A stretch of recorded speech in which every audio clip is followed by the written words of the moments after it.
বিগত আইজিপি চৌধুরী আব্দুল্লাহ আল মামুন এই পুলিশ বাহিনীকে নেতৃত্ব দিয়েছিল ছাত্র জনতার উপরে গুলি বর্ষণ করার জন্য। তাকে নামমাত্র 5 বছরের সাজা দেওয়া হয় এবং সেটি নিয়ে সবাই চুপ থাকে। আমি সবসময় একটি কথা বলি যে দেশকে বদলাতে হলে প্রথমে নিজেকে বদলাতে হবে।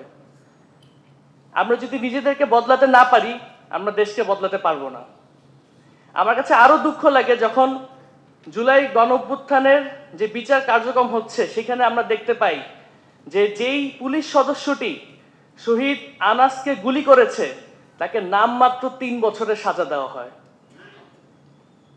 যেই বিগত আইজিপি চৌধুরী আব্দুল্লাহ আল মামুন এই পুলিশ বাহিনীকে নেতৃত্ব দিয়েছিল ছাত্র জনতার উপরে গুলি বর্ষণ করার জন্য।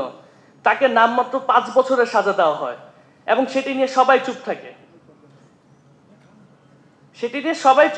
কেউ কোনো বিন্দুমাত্র কোনো কথা বলে না। আমি তখন খুব দুঃখ পাই।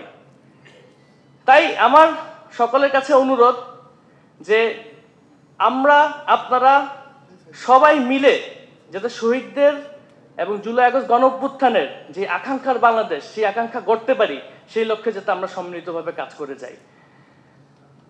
পরিশেষে একটি কথা বলেই শেষ করব, দেশকে বদলাতে হলে সবার আগে নিজেকে বদলাতে হবে। ধন্যবাদ সকলকে।